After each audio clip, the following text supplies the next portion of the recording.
तो JEE advance के अब कौन से क्वेश्चन पे आ गए हैं हम। जेई एडवांस का ये आपका 2011 का क्वेश्चन, क्वाड्रेटिक इक्वेशन के सारे सवाल कर लेंगे 2008 से लेकर के 2025 तक जितने भी आए हुए हैं, ठीक है।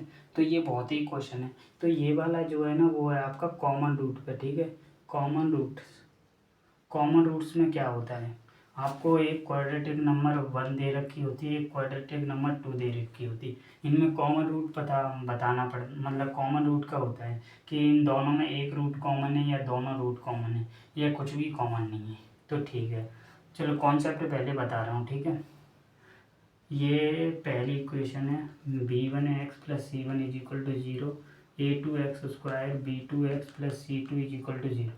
तो अगर वन रूट कॉमन होता है तब क्या होता है, वन रूट्स कॉमन होने की कंडीशन क्या है, वन रूट अगर कॉमन होता है उसकी कंडीशन होती है कि पहले दूर वालों, एक तो वही तरीका होता है। देखो ये क्वेश्चन देखिए, पहले क्वेश्चन नोट करिए, बहुत ही अच्छा है।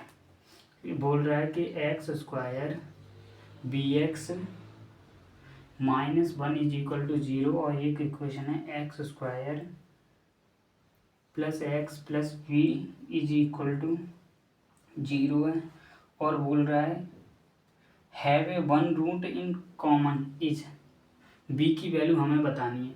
बी की वैल्यू क्या है जिसके लिए इन दोनों में एक रूट कॉमन है। तो चलो देख लेते हैं, ठीक है। अगर ऐसे होता है कि एक में अननोन होता है एक में अननोन नहीं होता तो हम निकाल के पुट कर देते आसानी से है।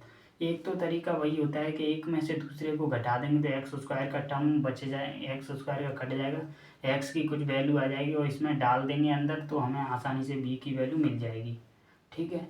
एक तरीका ये होता है, डायरेक्ट कंडीशन होती है कि पहले दूर वालों का स्क्वायर यानी a1c2 माइनस a2 c1 का whole square is equal to होता है पहले पास वालों का a1v2 माइनस a2b1 वो मल्टीप्लाई में होता है फिर ये वाला b1c2 माइनस b2c1। ये वाली कंडीशन होती है जब वन रूट कॉमन होता है और बोथ रूट कॉमन होता है तब क्या होता है, वो होता है वो a1/a2 b1/b2 c1/c2।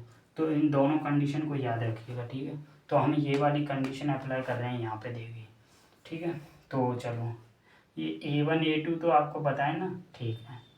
तो a1 की वैल्यू 1 है, c2 की वैल्यू b है, ठीक है। मल्टीप्लाई किया तो b ही आ जाएगा माइनस दिस माइनस दिस 1 -1 तो ये हो जाएगा -1 का whole square is equal to क्या, पहले पास वालों का 1 × b माइनस 1 × b, ये क्या हुआ, ये तो 0 ही आ जाएगा ना। एक मिनट,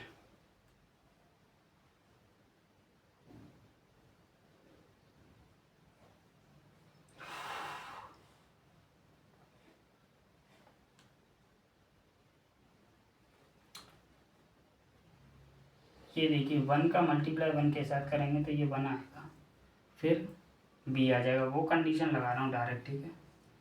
और मल्टीप्लाई में फिर ये वाला b से b का b² प्लस 1, तो यहाँ से b की वैल्यू निकाल लेनी है। तो यहाँ से सॉल्व किया तो b² plus 1 2b is equal to यहाँ पे क्या आ जाएगा, सॉल्व करना है बस, अब तो कुछ नहीं करना, ठीक है। b³ माइनस b, तो इससे ये कट जाएगा, इससे ये भी कट जाएगा और इसको इधर लाएंगे b कॉमन ले लेंगे तो क्या आ जाएगा 2 प्लस b² और प्लस 1, यही हो जाएगा, ठीक है। तो एक तो यहाँ से क्या आ गई, b की वैल्यू 0 आ गई, एक b की वैल्यू क्या आ जाएगी 3 यानी ±√3 आयोटा आ जाएगी। तो b की वैल्यू ये आ गई, ठीक है। लेकिन क्वेश्चनों में क्या दिया हुआ था, ये दिया हुआ था +√3 आयोटा या फिर √3 आयोटा दिया था। तो इसमें से ये वाली वैल्यू राइट हो जाएगी, अगर जो था वही हो जाएगा, ठीक है। तो ये वाला सवाल भी बहुत आसान था, ठीक है। तो बहुत अच्छा सवाल था, थैंक यू। मिलते हैं फिर नेक्स्ट लेक्चर के साथ।